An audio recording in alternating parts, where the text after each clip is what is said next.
What do you get when you take a former manager plus report combo, who are now real life friends, one a management coach and sudden viral internet star who shoots from the hip, and the other a CX exec turned advisor who overthinks everything? This podcast. Welcome to the business of humans. I'm Joe, founder of CX Joe Advisory and the Overthinker. My partner in crime is Lynda. She's the founder of Leveled Up Leadership and the Internet Star. Join us as we talk about business, relationships, humanity, success, and also failure through the lens of friendship, heaps of radical transparency and honesty, and zero BS. Let's get started with today's episode. Hi, Joe. This is Hi, episode 1. Lynda. It's our pilot. I'm so excited. How are you I've feeling? been Yeah? super pumped. I think I'm feeling the ideal way where you feel like those little butterflies and nerves, even a touch of anxiety, but because it's something good and exciting and that means something to us and we've been looking forward to for a long time. How about you? Yeah, I am also excited. I had some interesting dreams last night. Uh, I couldn't get anything to work, so hopefully those aren't manifesting today. But I'm excited, and I think, this has been something that you and I have talked about off and on for a while now, right? And I think that I floated it to you and I was like, hey, we should do this thing. And you're like, I don't know.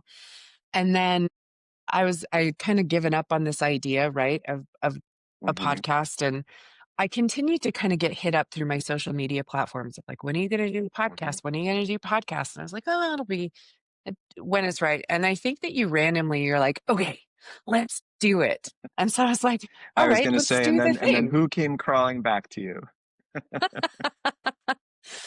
So I want to talk, I think this concept was really appealing to me because you and I are very different people, right? And I think in like the realm of unlikely friendships, you and I also have kind of this interesting relationship and how we came to this friendship, right?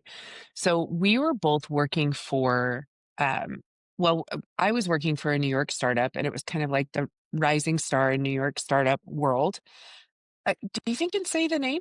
Can we say the Yeah, name? I think we should. Yeah. Absolutely. Okay. Okay. So I was working for a company called Daily Harvest, and I had been hired. This was my first real startup that I'd ever worked for.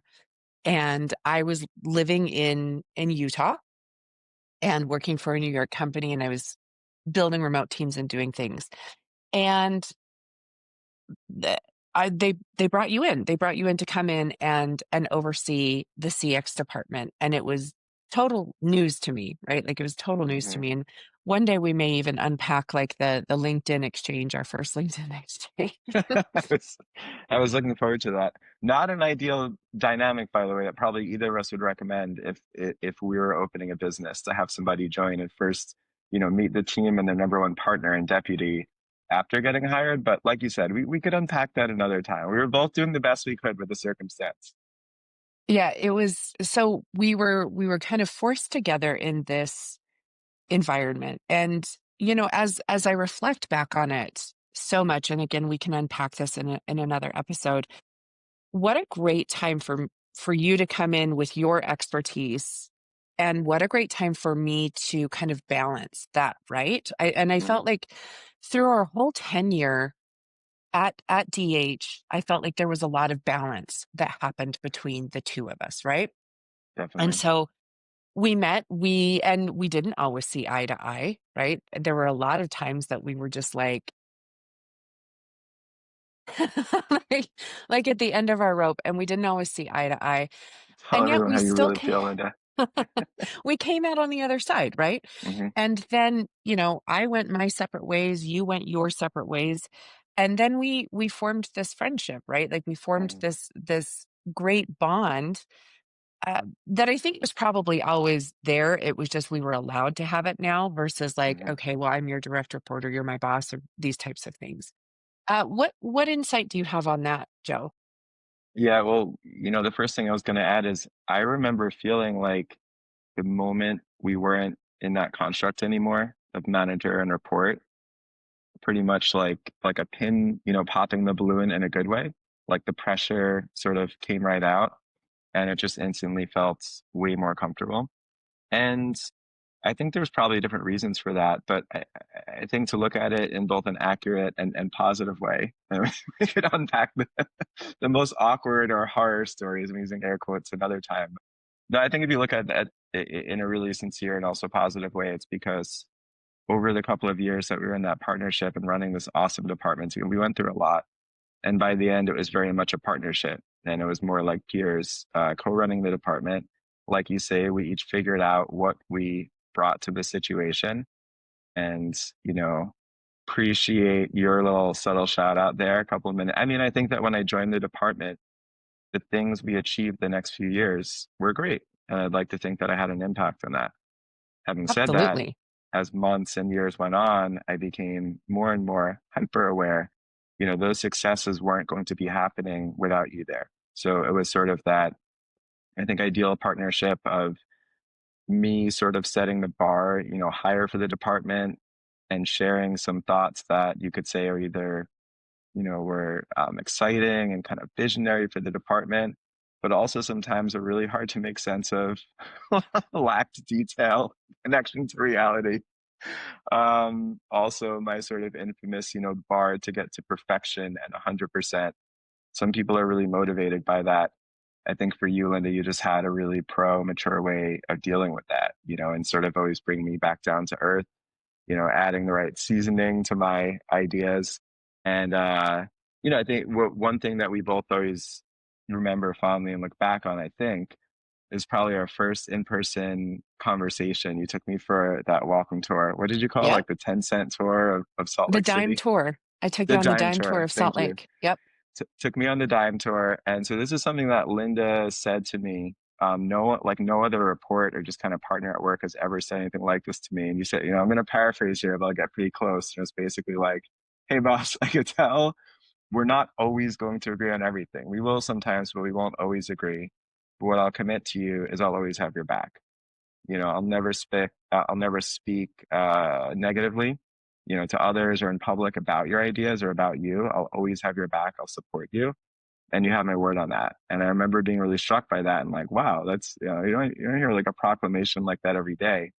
You said it to me, and then all the ups and downs that we went through, that was kind of like our anchor. And I said to you several times over the years, and while we worked together and since, like you never broke that pact. That was absolutely true. So anyways, long story short, by the time we got to the end of our time together as manager and report, it was this partnership. It was two peers. And so I think the relationship in some ways was sort of groomed, to turn it, blossom into a friendship. And so Yeah. whatever ongoing tension there was, is kind of relieved in that moment. And then, yeah, gosh, there's lots to unpack from there, but we both did. I think, humbly or not so humbly, especially thinking about you though, I think we've done interesting things in career and life and with our families and travel and so many things to unpack. And I think we realized over the years, like, shoot, there's actually a lot that we have in common and hopefully kind of supporting and bolstering each other as friends. And certainly you're planting that seed with me to do the podcast is a great example of that. It's just another time in my career and life that I'm doing something I'm really excited about that frankly I don't think I'd be doing without you. And so I'm really grateful. I totally agree with everything that you said. And I think that there's so much depth to our relationship from the fact that we started out as colleagues, right? And so I think that that's really important. And I think the reason that we really clicked, like really the reason that we clicked is I think at the base of everything, we realized that we were just people. Right. And I think that so often when we have a new boss or when we have a new direct report, there's this story that we get and we almost create this space where they're not actual people, right? There are Hmm. people who have Hmm. feelings and have things going on. And oh my word, like both of us during the time that we worked together had a lot of personal things, like things well outside of work that were I mean, we lived through COVID. I mean, let's just Hmm. put that Hmm. through there too. Yeah. But we had a lot of those things. And I think that it worked so well because at the end of the day, we each were like, okay, how are you like as a human? Though, like, Hmm. how are you doing? And I think that, I I'm going to bounce around a little bit. I know we have this outline, but I'm going to bounce around a little because I think this is like this is why we're here today, right? Like, and we're going to talk about each of our successes here in just a minute and talk, give the people like, what are we doing now, right? And why is this relevant? But it's also so important to remember that that's what this is about. The conversations that we're going to have during these podcasts, the guests that we have on the podcast, the topics are all about finding the humanity at work, right? Hence the reason, like, it's the business of humans. We are really going to talk about how can we still be a human at work and how can we navigate these landscapes. And the best part about this is our visions are going to be so very different, right? Hmm. Hmm. You are definitely a more positive person than I am. I am very cynical. And so but we're going to be able to kind of help people navigate. And the dream here is also that as we grow and develop this relationship on the podcast, but also as we grow a relationship with our audience and our listeners, that we can help them navigate these circumstances and help them Hmm. kind of Hmm. find their humanity at work. And hopefully we're going to have people who are maybe in the C-suite who are listening to this podcast as well and helping them realize that they have humans who are coming in and doing work for them every day as well. So, that's kind of my take on why we're here in the podcast. What would you like to add to that, Joe? I love all of that. And I think it's something that you put into words really well. We've been aligned on from the start as this idea of humans and humanity and relationships and connections. And I think we both found that, our greatest successes in our career, the greatest heights in a career, even when you're within a role, have to do with humanity and building up trust and relationships. And then you kind of layer onto that point, what about when you look beyond that current role that you're in? And as somebody who gets really into the brands that I work for, right? Like I bled DH White and then later I, bled AG1 Green and all of this. Yeah. Um, but as my career went on, again, I'd give a nod to you, Lynda, here, as I think you were probably a little bit advanced, on this point when we met a little further along the journey than I was. I mean, yes, you want to get so dedicated and really give your all, like passion and that ownership and accountability is huge within a job. But then also taking a step back and realizing, life and career are longer than any one position. And so, especially when you think about humanity and relationships, that's actually what carries on, from job to job, gig to gig, life chapter to life chapter. And so that would be a great example is look at us.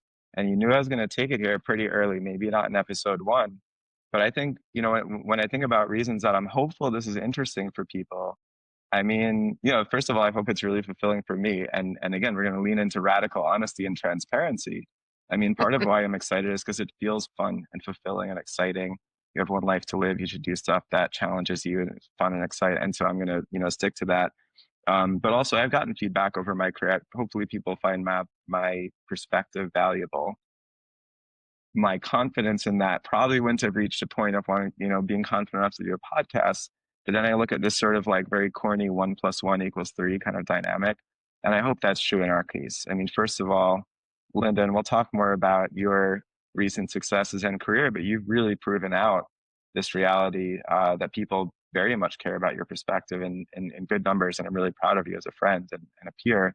And I also think to your point, we complement each other. Very, Lynda, you already called out that you're maybe more of a pessimist. I'm more of an optimist. You have the ability to get really succinct and to the point. Sometimes to the point where people are like, Lynda, can you unpack that a little bit more? I'm very verbose and long-winded, which, sometimes people like, and sometimes it's like, cut it off, Joe, like right now. All of these different ways that I think we do complement each other nicely. Um, but yeah, like one of the things that it's so funny, but it excited me about doing this podcast is I thought back to the moment where, like you said, we went through so much together in life and I was on a parental leave, is where where I'm taking it. My second son, I have two sons, Kai and Hudson, and I was on parental leave with Hudson, and I got a call or an email, whatever came first, from you, and it was, that you were going to move on to a different opportunity. And I remember in the moment of getting that, it was tough, right? It was tough personally. I'm like, Linda's my partner in crime, my deputy, sort of a friend. We're doing this together, and now she's moving on to another, career adventure at this inopportune moment for me. But the reason I would bring it back to this moment of launching the podcast is because I do think that there's a lot to sort of focus on and hopefully that others could learn from in the fact that we talked through it in that moment. You went on to your next adventure. We sparked a new friendship and a new chapter in our relationship.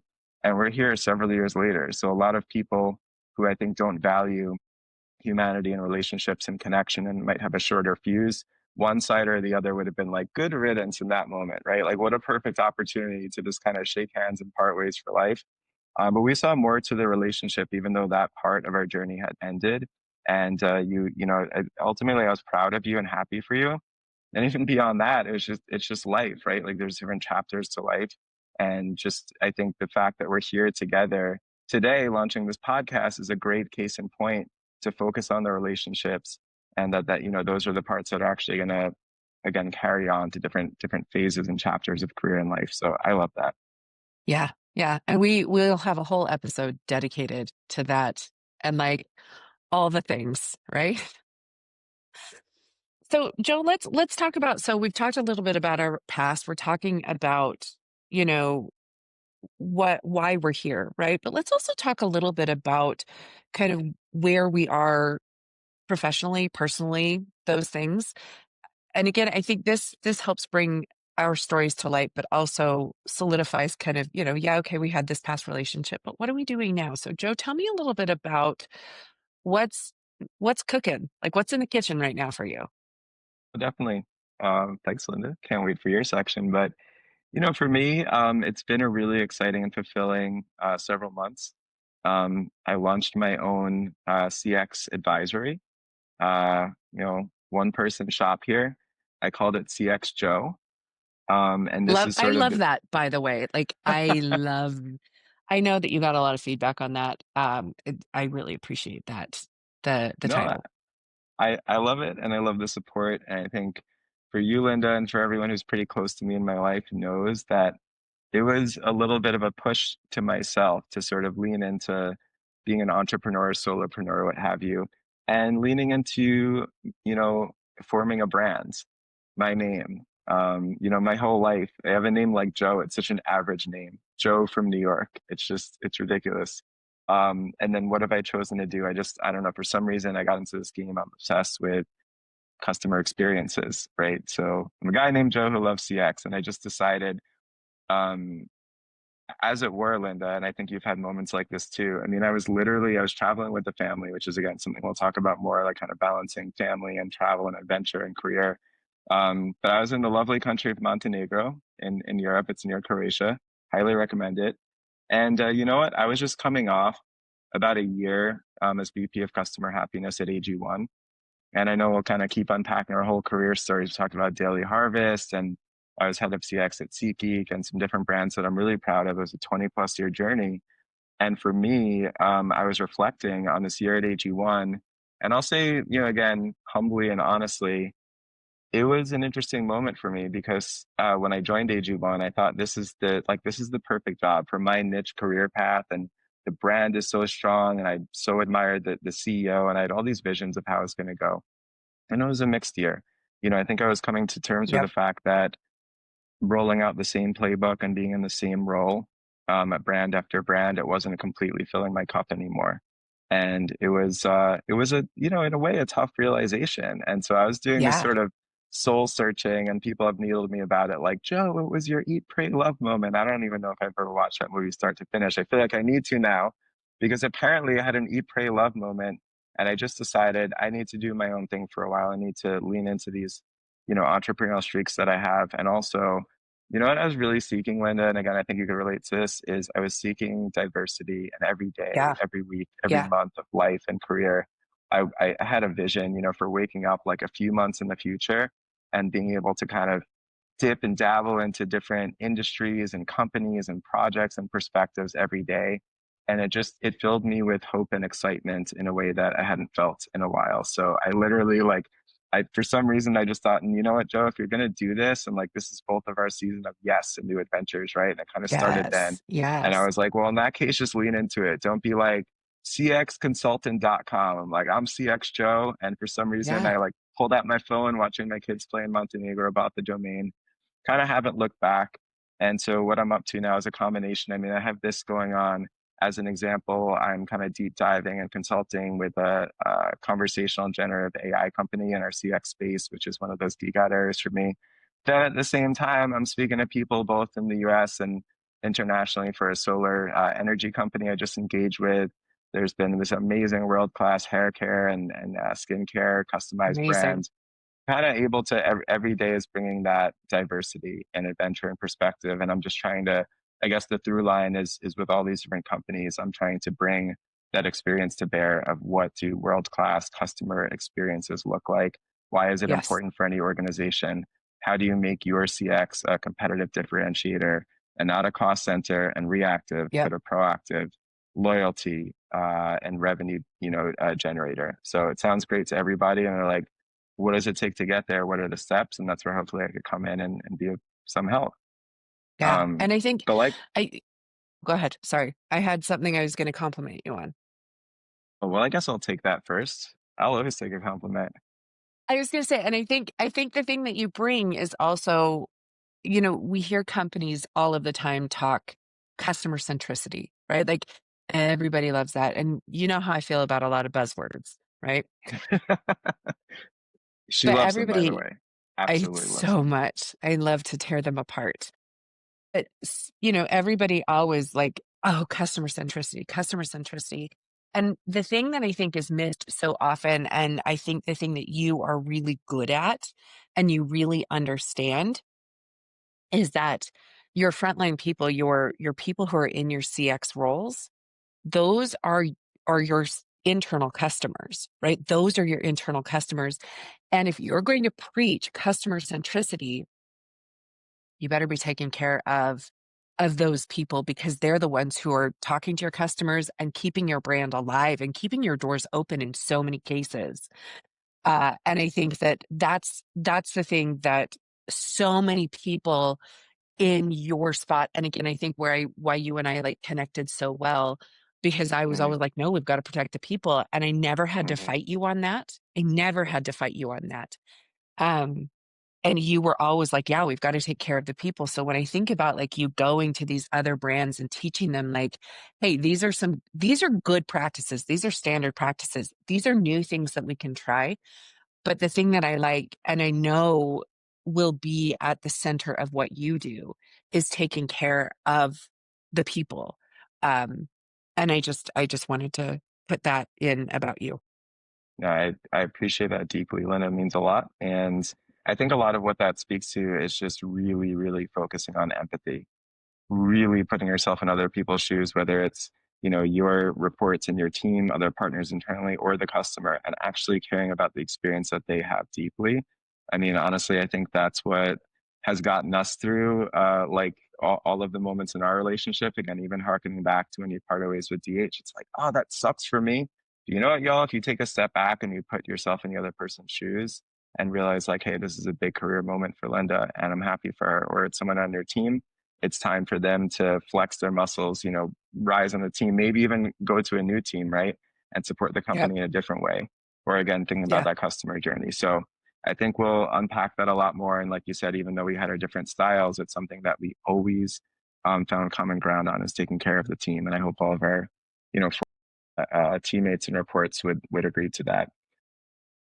So that was awesome, and thanks for the compliment. And what I was going to do is tee you up just a little bit without stealing any of your thunder. It's going to be absolutely typical that I need more words to get out my story, and yet yours is just so interesting. I mean, it's not a competition, but I would say that your story the last few years has been just so fascinating, and we've had big catch ups when it came to your last full time adventures, and then we were in a lot of regular touch as this latest chapter in your career just blossomed in a way that you just so freaking deserve and makes me so happy. So yeah, tell us about what you've been up to.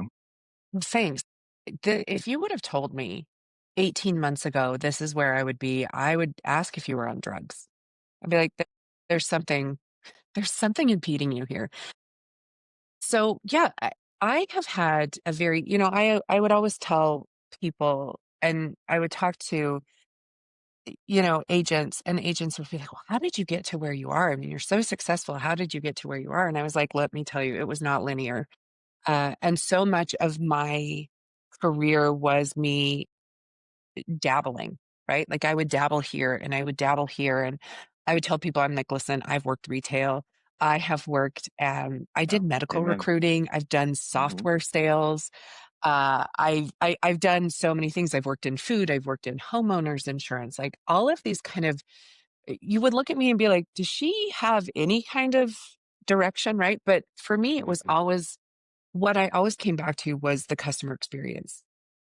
And I always very much like found myself back in a customer service role because those were the moments when I felt like I was actually doing good, whether I was working in, I worked in manufacturing and I was working in, uh, like screen covers for your phone, right? Like whether I was doing that or whether I was in homeowners insurance or talking to a dental patient, like it always came back to the service, right? Like, how can I improve somebody's day? How can I do this? And I was able to really kind of climb the ranks professionally and grow that way, although it was in lots of different industries. What that has done for me is it's given me a very well-rounded approach to business and to the world in which we live in. And I've seen a lot of universal truths, right? And the lot of universal truths that I've found are that people just want to be heard. They just want to be heard. They want to be seen. They want to be understood, Hmm. and they want to feel valued. And those were the universal truths that I found no matter what industry I was in. But I found myself in an industry that was not my industry. There's not a lot of industries that I can say that I'm like, that is not for me. And I found Hmm. myself in my last corporate role in an industry that was just not for me.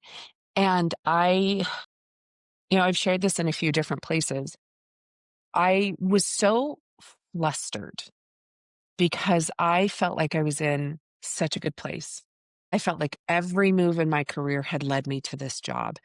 I felt like everything, I knew so many things. I mean, I stepped into this role, and within the first 6 months, I saved the company over $600,000, Oh my gosh.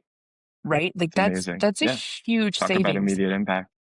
Yeah, I took employee attrition, which was sitting anywhere between 8 to 10% year over year.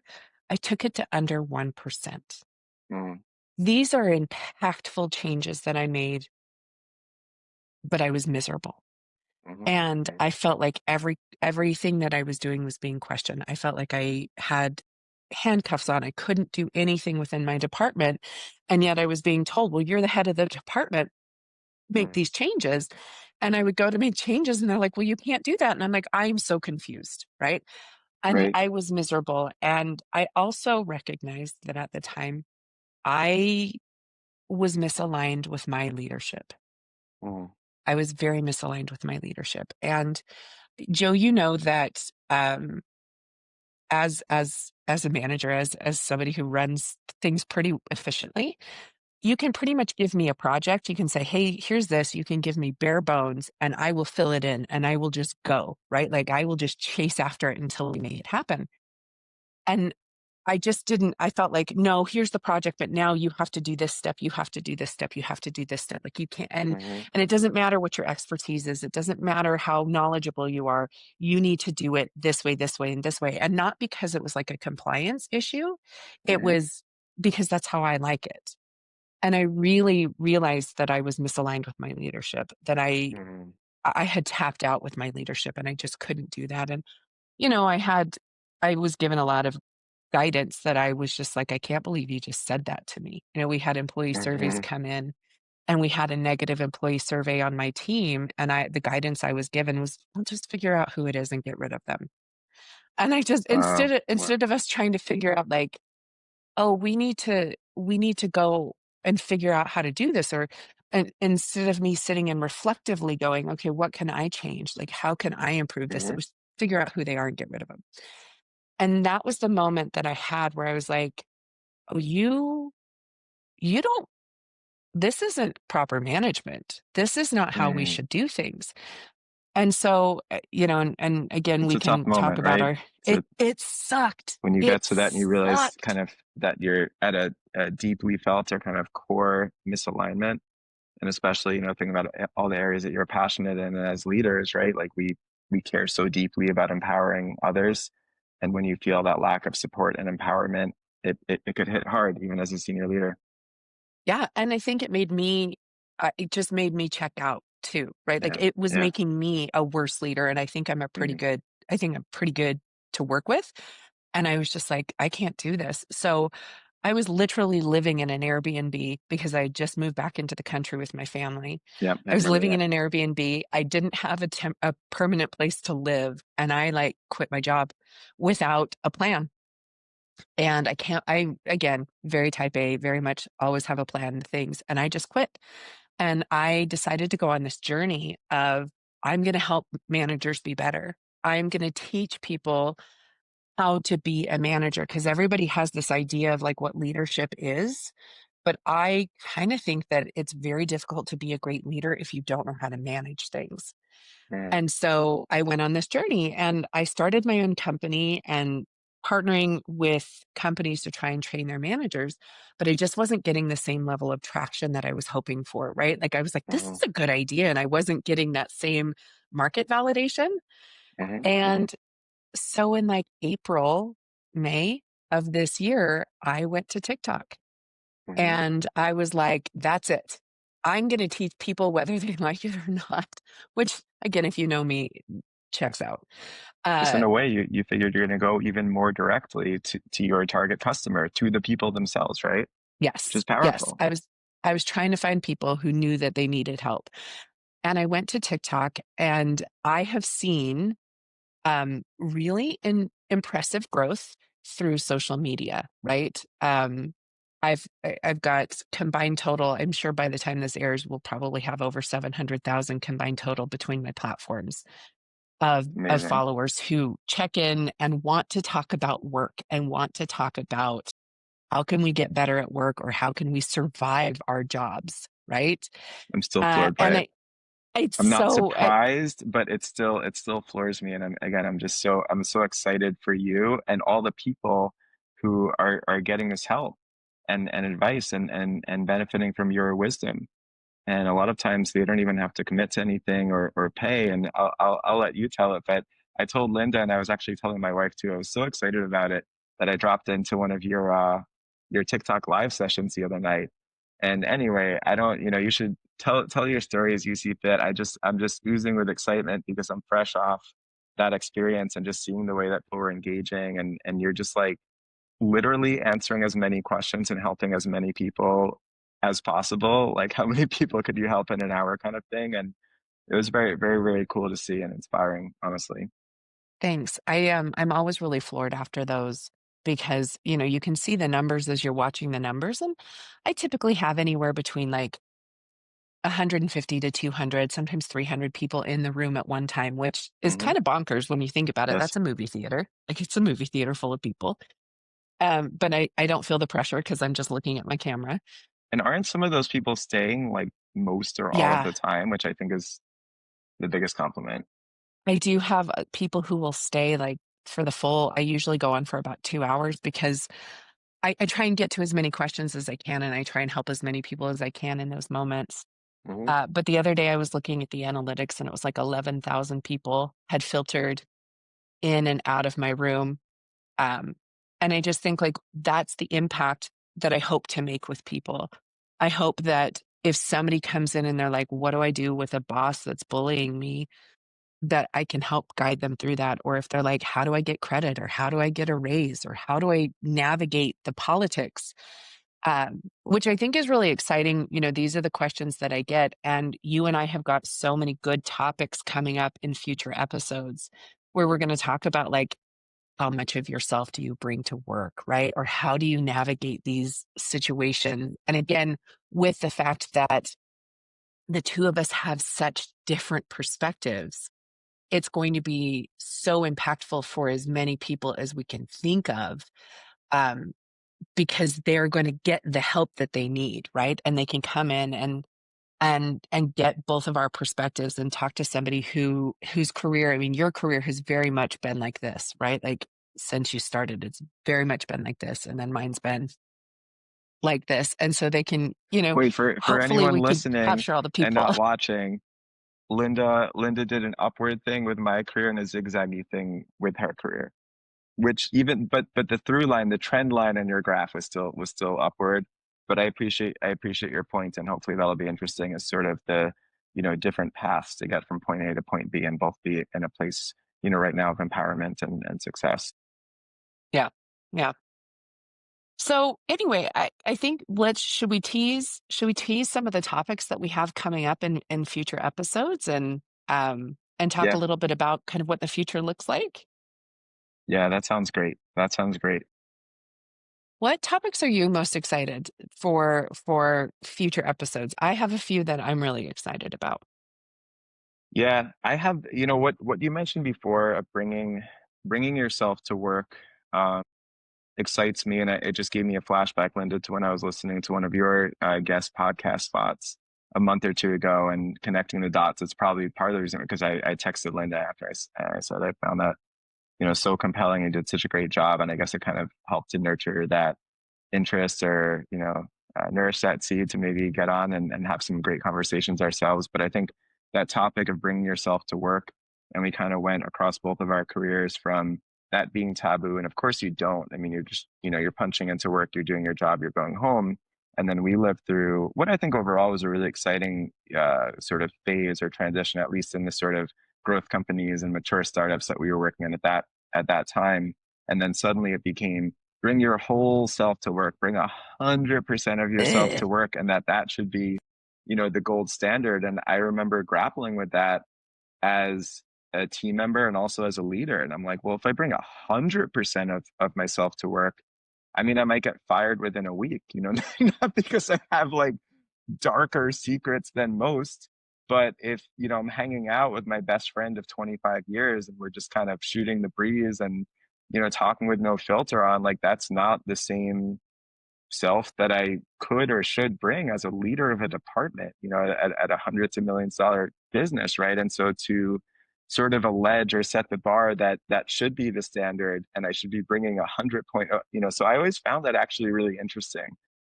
So we both shared interest in talking about that as one of our first topics. There are also just themes, Linda and y'all, that I'm so excited to bring across all the specific topics.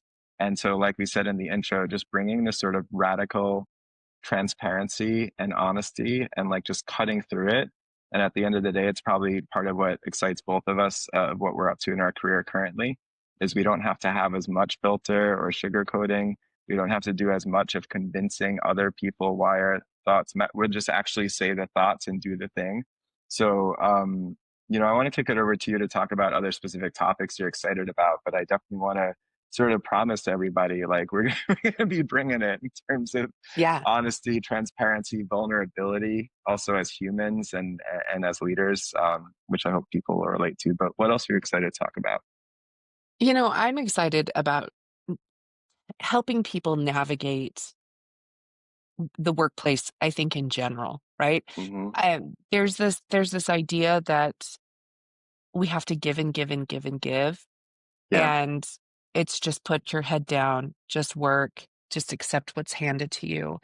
And I think that that's why there are so many people who are so dissatisfied at work, right? And it doesn't have to be that way. And there's some topics about navigating micromanagers. I think that that's probably one of the biggest uh, questions that I get from people is how do I navigate micromanagers, or how do I navigate like a toxic work environment, and really kind of like talking through those things and helping people feel seen and heard. Hmm. So I'm excited about those because I do feel like I'm an expert, but there's some topics that I'm really uncomfortable talking about. And I know that you are going to be much better at. Like when we talked about networking, I am so crap Yeah. at that. And you are not. And I'm excited to like talk about like the tips and tricks and how to navigate that and hear like fun stories about these are really good ways for us to talk about it.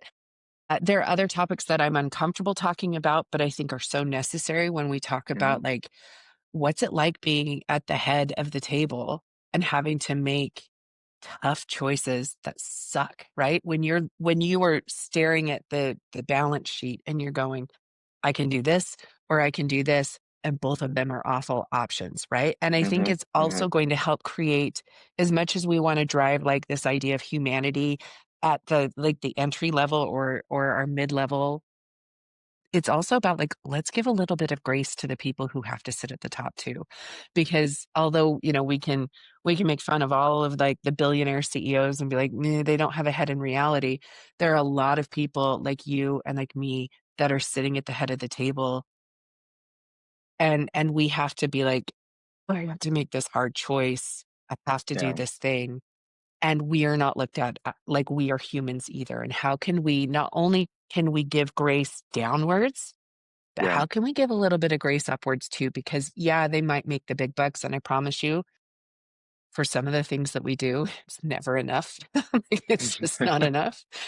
But so I'm a little uncomfortable to talk about those conversation or those topics, but I think that they're going to be good topics.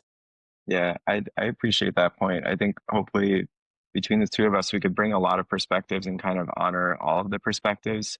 You mentioned some of your early career jobs, and I'm sure in future episodes, I'd love to talk more about the ones not on the LinkedIn, like Dunkin' Donuts and Yeah. Applebee's, and being a Yeah. fax runner and doing strange things in my semester abroad in Australia to make money. And that's for another episode. That's Um, the one I want to talk about the yeah, most. okay, I'm not cool. going to Maybe lie. that'll be the next Can't wait one. to talk about that. You Hmm. know, but both of us, I think I know I wear it like a badge of pride. And sometimes we like shy away from the things that we wear as badges of pride. But this one I'm proud to wear as a badge of pride, if that makes sense. That, I did start out in those roles, or even in my business career, I took like 80,000 call center calls before I was in these leadership roles.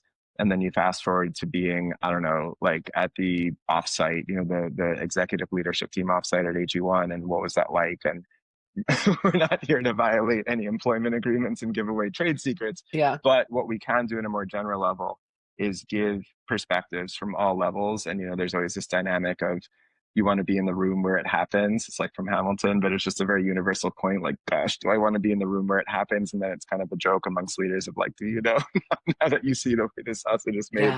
Yeah. Yeah. So to your point, it's all perspectives are valid, and I hope that we could bring a balance of all of them, which is another thing that I hope you bring to the table of like celebrating that things aren't black and white. It's not like this perspective is wrong and this one's right, this one's evil, this is the altruistic.